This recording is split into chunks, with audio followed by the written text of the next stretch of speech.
Okay, so with that as a backdrop, I welcome Republican Congressman Adam Kinzinger of Illinois. He's a pilot in the Air National Guard and has fought in the conflicts in the Middle East. Good to have you here, Congressman. Thanks. Welcome. So take a look at that comment by the president and what he said, and tell me, how do you break that down, and what do you see in that?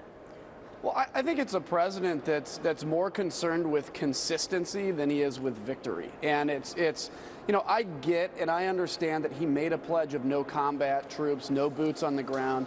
I thought he never should have made that pledge because when you say no boots on the ground, you're basically saying we need to defeat ISIS unless that takes boots on the ground, in which case that is worse than the existence of ISIS.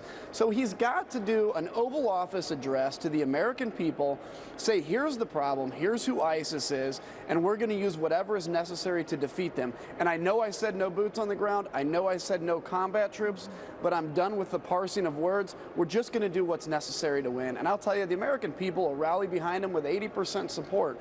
But unfortunately, I think he's more intense on saying that he's been consistent all along than in doing what's necessary. I mean, he didn't talk much about the goal. You know, what the mission is here for these 50 people who will be sent in. And when you take a look at what happened to Major Sergeant Joshua Wheeler in Iraq, where we also had no boots on the ground and nobody fighting with frontline forces, and then we were told, oh, well, absolutely, they're in combat. Yeah. So how do you square that?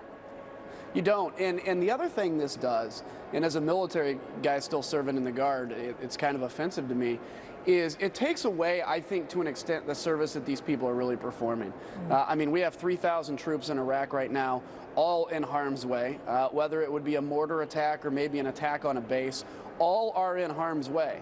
But to say that they're really not in harm's way, they're really not in combat, in my mind takes away from the very brave, very brilliant, very courageous mission that our young men and women are doing. And again, look, I commend the president on stepping up against ISIS. I really do, and recognizing the need to do that. But it's time to just stand in front of the American people and say, I'm going to do what's necessary to win, not I'm going to continue to tell you that I'm telling the truth about combat troops. And the last thing I want to say is this on that.